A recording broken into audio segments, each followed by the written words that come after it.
Hey, how are you doing today? Welcome to the future with Microsoft Mesh. This is my on-demand session about Microsoft Mesh, so you are going to get a generic overview what Mesh is all about and what you can do, and you get to see it as well. So this is part of the Global XR conference, so I hope you have been enjoying the conference itself and of course these on-demand sessions. Unfortunately, I couldn't this time do my session online, so that's why you have to settle for the on-demand recording, but feel free to reach me out, for example LinkedIn, if you have any questions. So, who am I? Well, I am Vesa Nopanen. Everyone calls me Vesku. I'm a principal consultant for Metaverse and future work at Sulava. And of course, I write a blog, mymetaverseday.com. I've been writing about Metaverse / Mesh / mixed reality for almost 2 years now there. So you have a lot of history to dig into. And of course, you can find my posts at x.com as well, now and then at least. But I think LinkedIn is my primary social media when it comes to sharing the information along with my blog, of course, and speaking in the presentations like this. I've been in IT business about, 30 years now. It's a long time. And started as a developer and eventually became a consultant. That's how it goes. But last few years have been really exciting. I was really excited when Microsoft Teams came in 6 years ago, or 7 already. So it's been a while. And when we got Microsoft Mesh announced 2.5 years ago, and AI is taking over, so there's a lot of things happening. This is really exciting time to be in this business. So of course, I'm really curious and excited to see what Microsoft Mesh can provide to the future work or to us, how we can collaborate better. And so this session is all about that. But we are going to go through in a few parts. I talk generically about Microsoft Mesh a bit, but then we go and see what are kind of custom mesh spaces there are and how you can use it natively in Teams. And the last part is basically, okay, when to mesh, because it's not always that, hey, let's do everything in mesh. No, that's not the solution. I can spoil that much already, but of course we want to know, okay, when it makes sense to have meetings in virtual reality instead of having traditional 2D online meetings. And of course, if you are starting to think, okay, is this going to replace my in-person events or meetings? No, In person is always in person. We have so much to add to people, but it's going to be there between all these meetings. So immersively, we are one step closer to like real thing, but there's still a huge gap to the real in person. But let's go to that, and you will see how it's going to form up. And I'm really happy that I can share the pictures about the mesh now and been using that. So yeah, it is going to be fun. Let's go forward. Microsoft Mesh.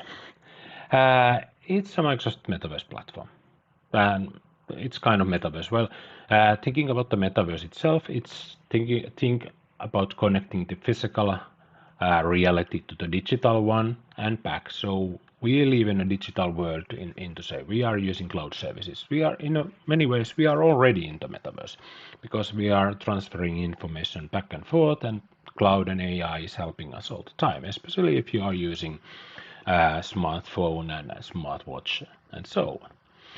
But the metaverse part is even more. It's about creating or being at the shared virtual immersive experience. So we are sharing the same space. It's usually even persistent, and that's where we can collaborate together. It can be in mixed reality. It could be in virtual reality. So mixed mesh is more. It's in a pure word. It's a virtual reality platform, but it really depends on what you build on that. Does it going to be the metaverse platform or not? Because if you start building the digital twins that are connected to the physical devices, and you are reflecting the physical reality there, and whatever decisions you are making in the virtual reality reflect back to the real world, then we are starting to talk about the metaverse again. So it's kind of a bridge towards the metaverse. This is first steps on the mesh journey because it's in very early steps. It's in public preview now, and it has a long way to go and improve, of course. But this is exactly the right time to getting into mesh and starting to utilize it and getting to know what you can do with that. And when you do that, you experiment, you are getting new ideas where you can use that, and of course you're getting experience when to use that as well. But mesh itself, it's a platform for these shared experiences, shared immersive experiences. It's enabling new kinds of interactions because hey, especially if we are using the headset, we can use our hands, and we can have a better like presence with the others or a feeling of togetherness when we are in that space. But and thus it enables us to collaborate in a new way. It enables us to show the content in a new way because we can bring in 3D there, and the you can think about the room there or virtual reality space is like a room in the real world. So you can have different content all around you if you want. And I've been since I work at Sulava, and I was lucky enough to that we were able to get to the mesh private preview. So I've been using mesh almost 6 months now. So since May 2023. So it's a quite a long time already. So we have gathered a lot of experience, and we've had very great relationship with the Microsoft Mesh product group as well. So this is one of those times that I'm really excited to work in this and being able to share the information to you. And of course some customer projects results as well. But when you start thinking about, okay, when you can be using this, it's just not the immersive meetings. Meetings is just a small part of the mesh, or the potential what you can do. It's basically start to think about where you are going to use it. The first steps is basically onboarding, employee orientation, or employee training. You are getting to know a location, or you do some trainings there about safety, for example. Or you can have this kind of managing part where you have these workspaces in a virtual world where you have information and you can visualize the information in a very new way. So your management team could be looking at the big picture and having the conversation at the same time there. Or you can do better hybrid or virtual workshops. No, it's not very easy to start writing in the virtual reality. That is not what I mean, but it's about ideation. What kind of uh, ideas you will get. In the real workshops, some people have this facilitating, they facilitate some games or kind of icebreakers, so you can get to know each other and get your thoughts flowing. And that's the thing, you can do the same in Mesh if you like. If those experiences are built there, then yeah, you can get more out of people by that, by enabling them to be more innovative. And since the Mesh is more focused on the conversation part today, of course there's other parts there, but the conversations or talking with others is the thing. It's about the shared experience with others. You are there, you are seeing what they are seeing, so to say, and so you can talk to them, and more you have the conversation going, the better ideas you both will get or all will get.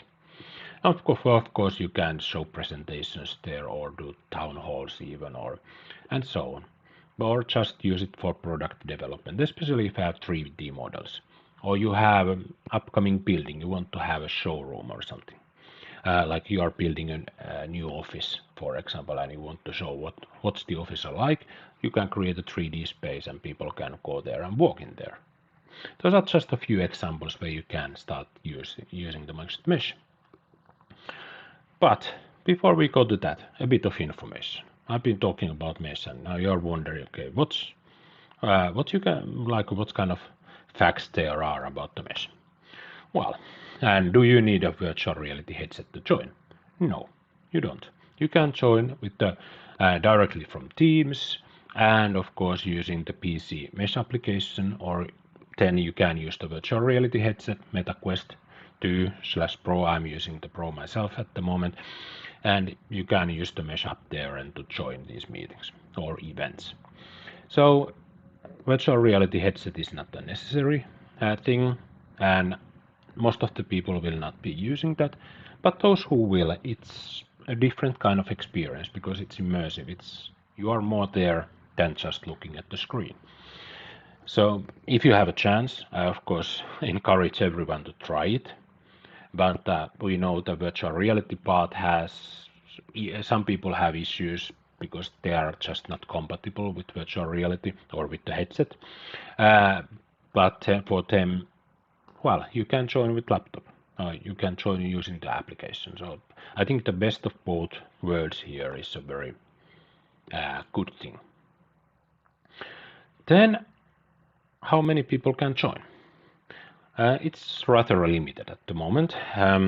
We know Altspace VR had 50 and per room, but Mesh is taking it more carefully at the moment because it's only allowing 16 in a room, but you have to think about the whole setting there.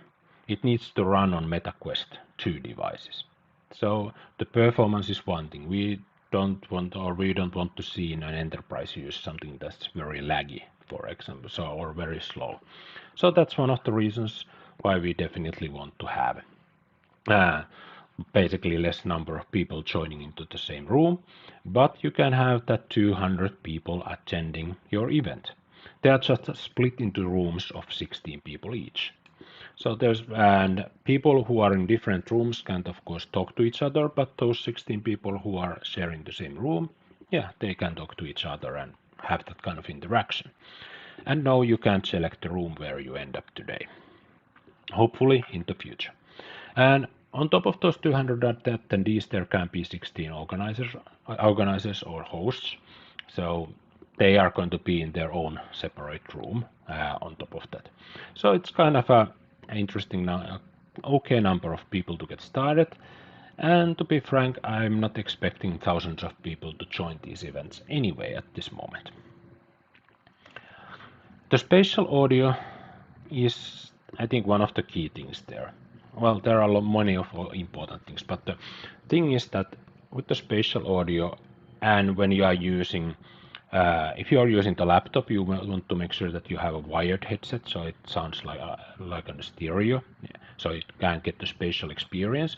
Or if you have a screen that has stereo loudspeakers, usually these have, then you can have that kind of a feeling as well because it's using the stereo to make it spatial, just like we are watching movies, etc. So it's using the same tech there. And of course, if you have a larger screen, the effect is even better. You can hear where this person you are talking to is. So for example, today I was in a meeting and I was using the headset, and it's quite amazing that you can really hear where that person is speaking, like you would be in the same room and you hear someone who's behind you a bit, and you can hear them, okay, they are speaking there, and I can turn around and hear them even better. So with mesh to spatial audio is about, okay, what's your orientation, where are you looking? When you are looking away from the person, you are not going to hear that person that loud, but and especially if you are moving further away. But when you are at close range, then you can hear everyone very, very well. The other limit is basically that mesh is you have to think about scenarios where you are using it within your own organization. So it doesn't have external users, it doesn't have guest users, so it's purely focused on internal cases at this point. So that's your focus. That's why onboarding experiences, trainings, etc. That's why they are the first ones that people have in mind. And of course, team meetings and so on.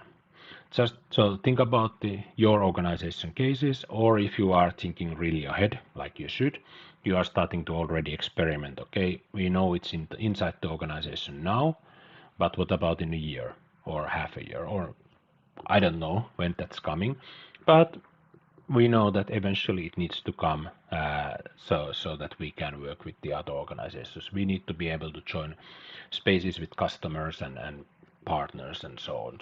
So we need that functionality, and we can already start to get ready there. Okay, so we know what works and what doesn't, so we can use this 3D experience very efficiently with customers in the future. And why mesh? In a way, mesh is built on a Microsoft 365 and Azure, so it's built on basically on platform you trust. You are already, if you are listening this, you are very likely using Microsoft 365. You are using it for emails, you are using it for Teams, SharePoint, storage, documents, a lot of things there, and it means that you have already chosen to trust the platform.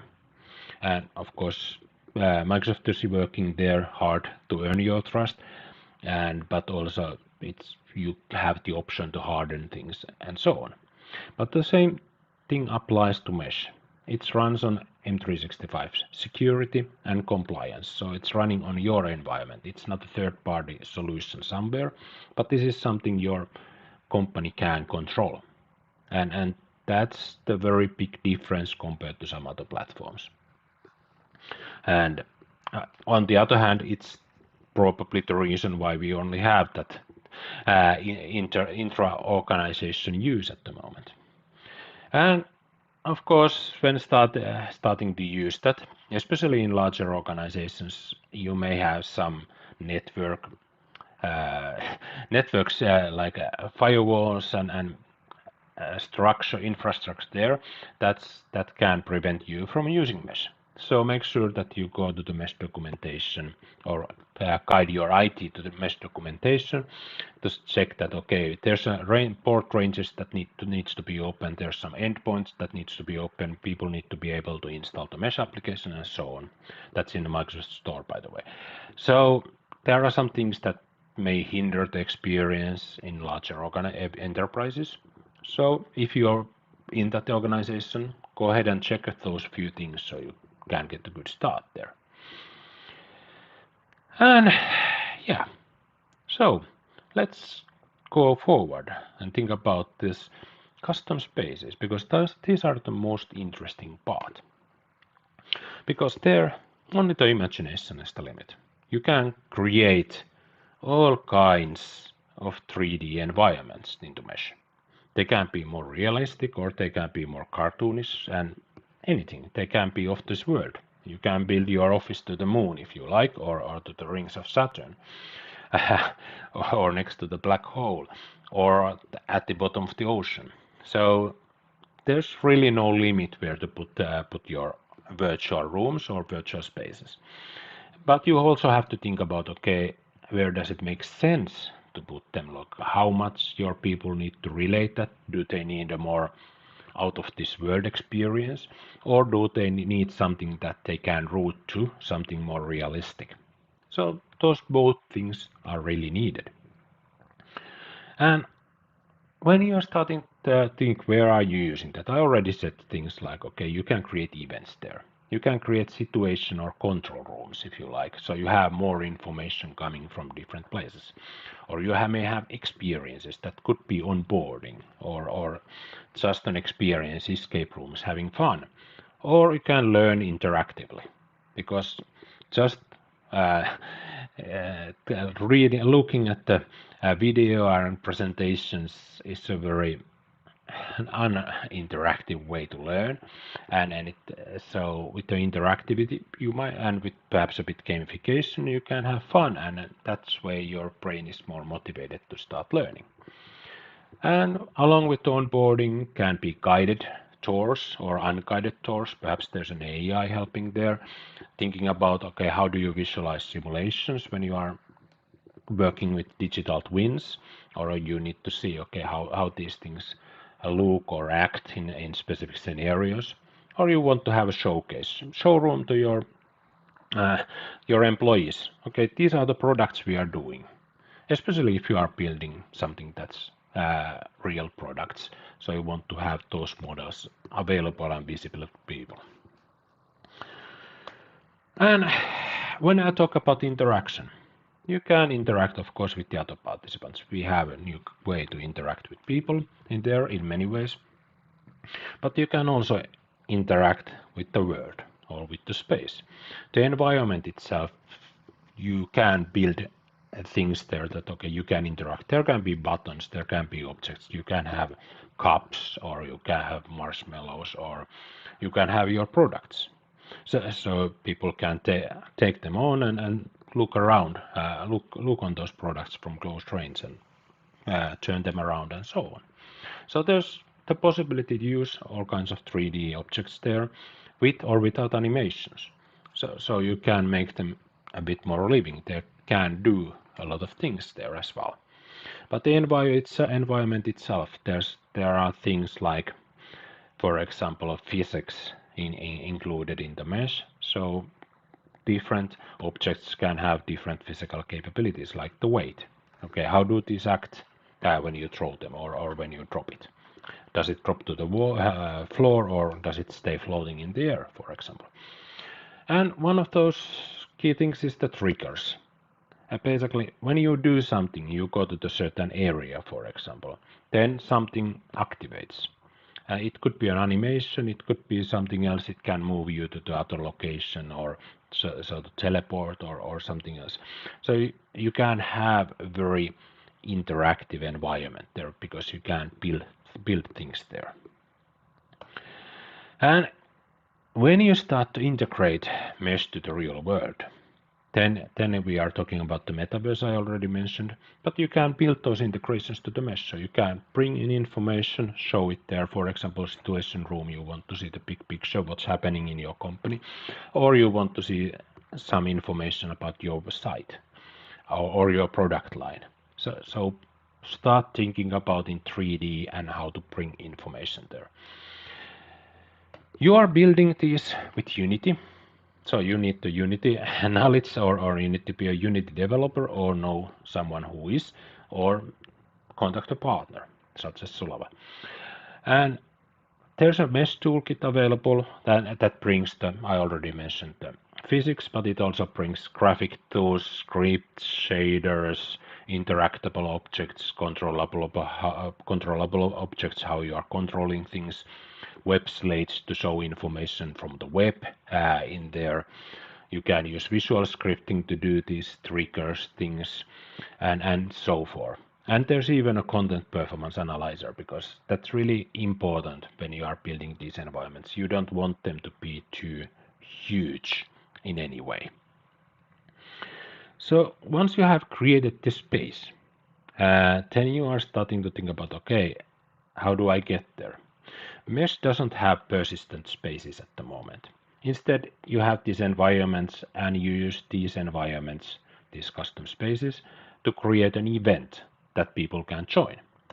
So we are going to meet events.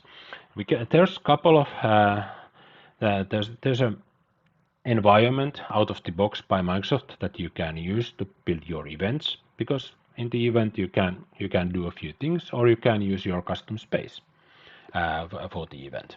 So you have your onboarding experience, then you start to fine tune it to different uses, or you have a different audience, so you want to have a fresh content. But this is where you are using these single or multi-room events. This is the place when you are starting to create it, you need to make a choice. Do I have only 16 people here, or do I have potentially that 200? So that's the thing you have to do. You can have those 16 hosts, and they can use broadcasts like talking to all rooms at once, or using a megaphone to talk to the single room where they are. And even 3 hosts can use the broadcasting at the same time. So there can be, for example, 3 panelists who are talking all over there. And they have access to the host panel, like sharing content, for example, if you have the share desktop enabled, and of course control panel, which things are shown or hidden. You can customize these spaces, and this is the part what I really love, is to being able to bring in content without using the Unity. So you have this custom or out-of-the-box default space, and you create an event, and then you start putting information, like you want to add pictures there. Hey, you can use the sharing link from OneDrive or SharePoint and put them there. Just make sure that everyone in your company or who's joining the event can see those objects. Or you can add screen sharing. So there's only those 3 options: videos, images, and screen sharing at the moment, but the dialogue is pretty big, and I think there's going to be more later on.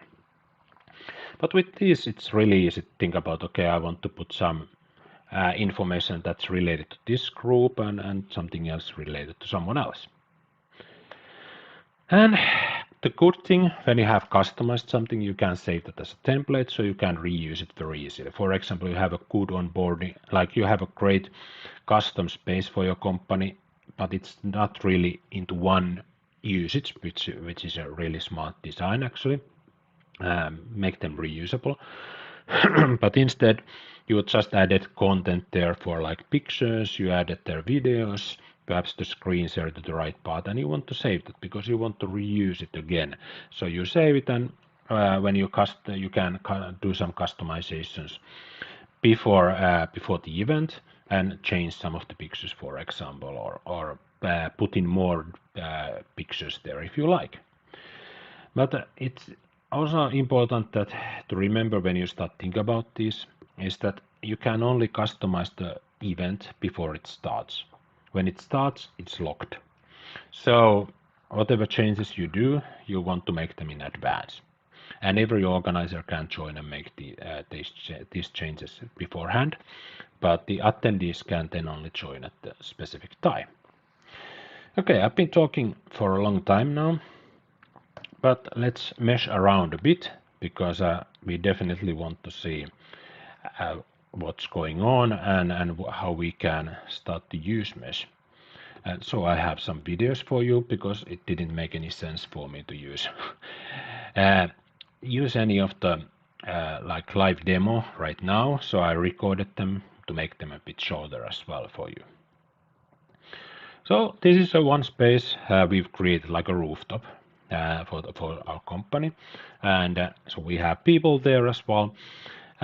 A bit. I only have now, when I was recording this, I only had one other user. As you can see, it's a demo user, but it's a very beautiful place. You can hang around there, you can talk with people, and that glass floor is actually awesome with when you are using a headset.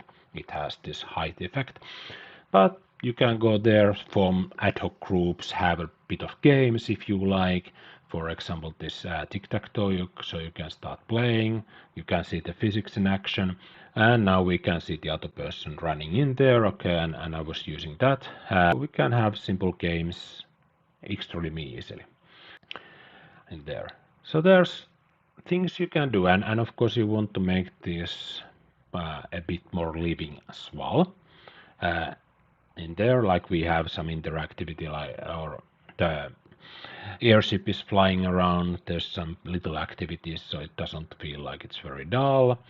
And then we have these breakout rooms. So you can create spaces there, people can join in, you can show some presentations if you like. For example, changing the view when we are clicking something, then it's visible for both or everyone who's there. So you can have this facilitated breakout sessions as well. Let me go ahead and start clicking. So, all right.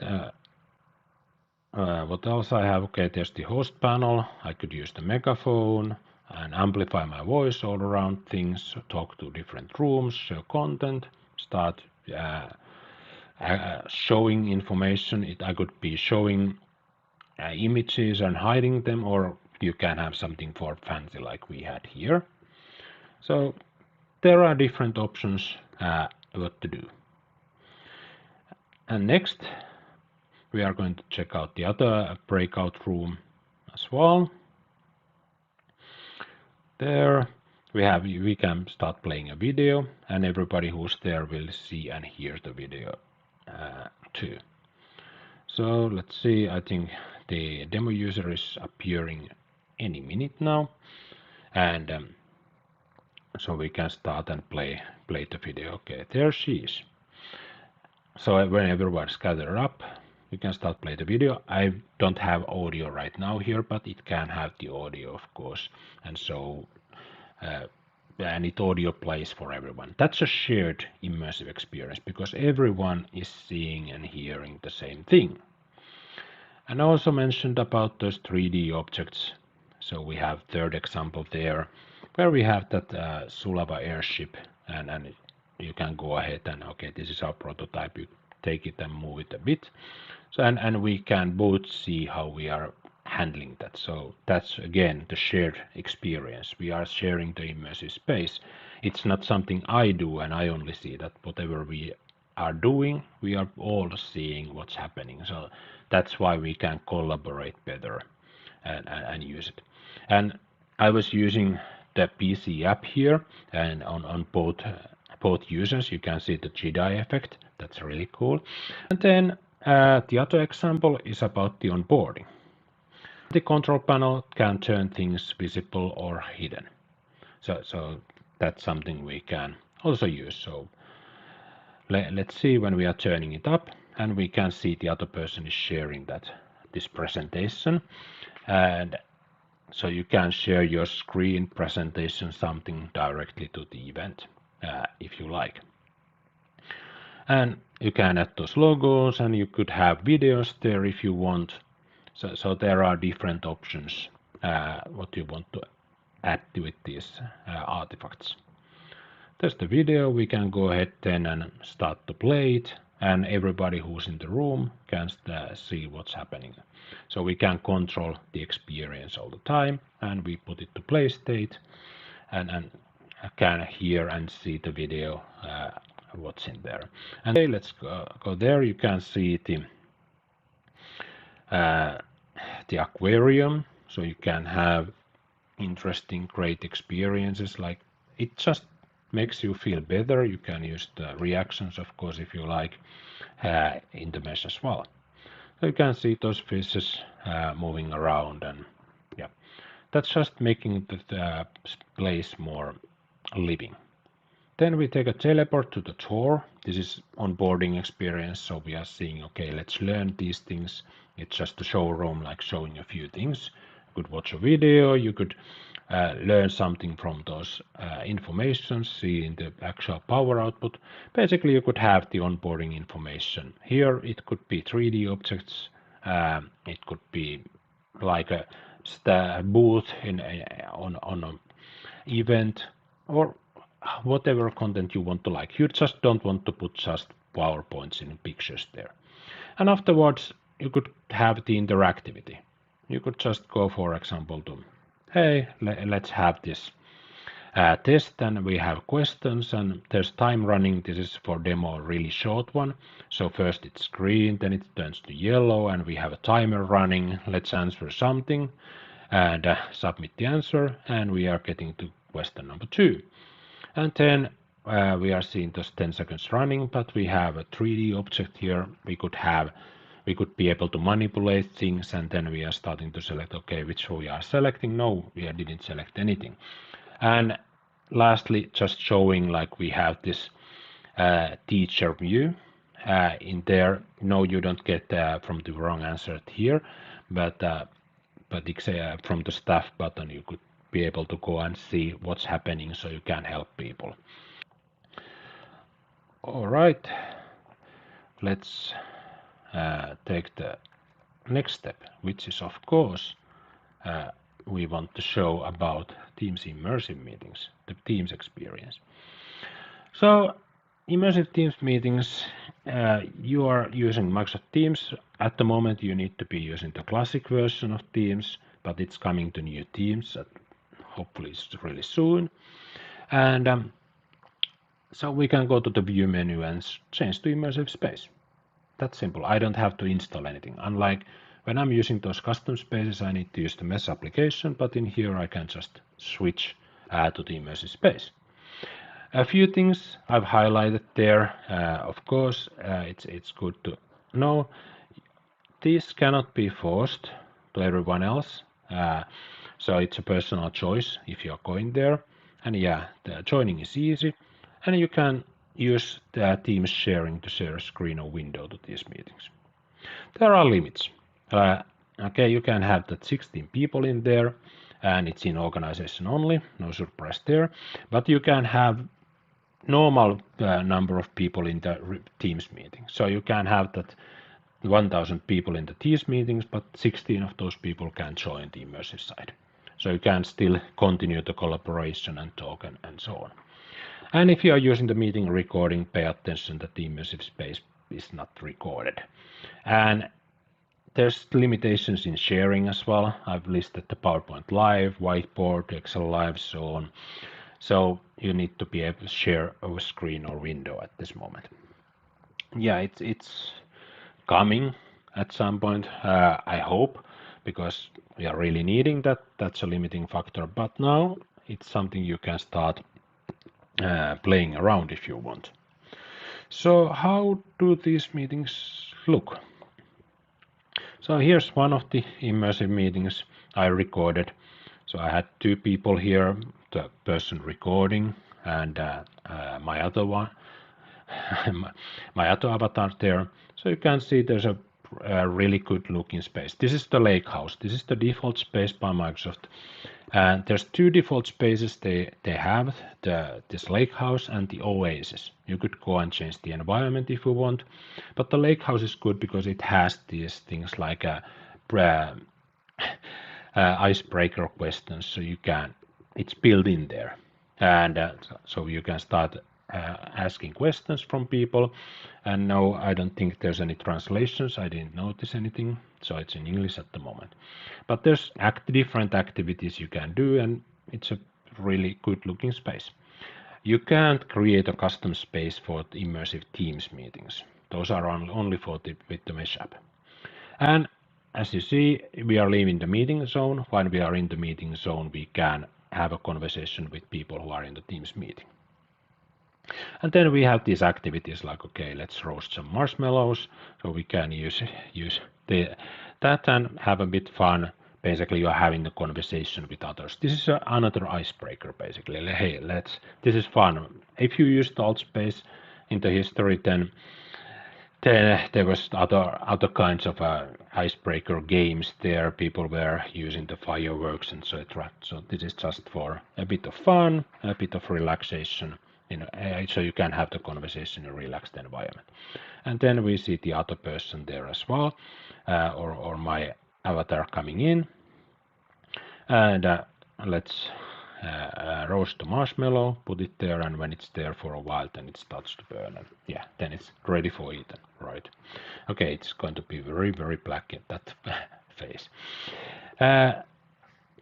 Yeah, this is one of those things I really like. This is interactive. You can do things and you can have fun, but also you can have those meetings and do those meetings there. And there's different activities, like there's the beanbag throwing, and yeah, I wasn't very good at that, but you can take a beanbag and throw and have a bit of game there. And well, I really enjoy the view. It's a bit cartoonish, it's not photorealistic, far from that, but it's still a very smooth, it fits the theme, and it doesn't hit the performance as well, because yeah, these things need to work with the Oculus Quest as well. Okay, then there's the other part. Okay, in this one I'm using the virtual reality headset. So you can see I'm using my hands there, and this is how it looks. So, and this happens of course with custom spaces as well. So you can have a bit of fun, use hands, do things, whatever things you want to do. And we can use the reactions, but we can't use like pointing fingers. There's no controller like activities like in some places where you were able to, okay, let's squeeze the trigger and we could have like grabbing point at something. We use the trigger to grab things like those marshmallows there. But we can be much more expressive when we are using the VR headset, using with these hands and head motions and looking in different places. Yeah, it's really fun. And this is, well, I enjoy that in the immersive space because it gives me more focused feeling. It gives me more the feeling of being there. And of course, it's also, I'm not multitasking when I'm using the headset. So those are different reasons why I like that. But I think especially the feeling there is important. When you have that, let's say 2 more people in the immersive space, you are having the conversation with them. It just feels so much better, like in the Teams meeting. Compared to Teams, you are just saying the same old. We've been doing that so much. Now you're seeing this. I was recording this with the MetaQuest Pro. So I was recording it from the Quest device. So this is kind of the VR setting. You can see I'm using the controllers there and just cutting a few spaces there now and then to make it shorter. But yeah, we can teleport, and whatever we do, we can play those globes. There's different sounds, and yeah, and we can see the other player there, Chris, my friend, had to be the other one this time. So we can do those different movements. So that's basically these immersive meetings. You see, you can do a lot of different things. And a few things before we wrap up. It's basically licensing. For Immersive Teams meetings, you can use a lot of licenses. Even Office E1 is enough, so you can go and join the Teams Immersive Space, but you need to use the desktop client, the classic one at the moment. And even Teams Essentials, you can use the Immersive Teams meetings. But when you are starting to use custom spaces environments, you are using Teams Premium. So whatever license you have, you just have to have Teams Premium for everyone who's joining. Organizers, hosts, and attendees. Everyone needs that so they can join. And if you are doing some cloud scripting, that's used mainly for custom spaces integrations. You need some Azure storage there. And of course, the developers who are doing this need a Unity. So it may come with the licensing as well.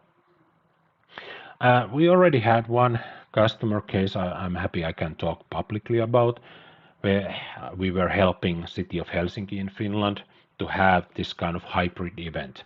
They had this modern work event that was on site in the town hall, and they also streamed that online to the City of Helsinki employees.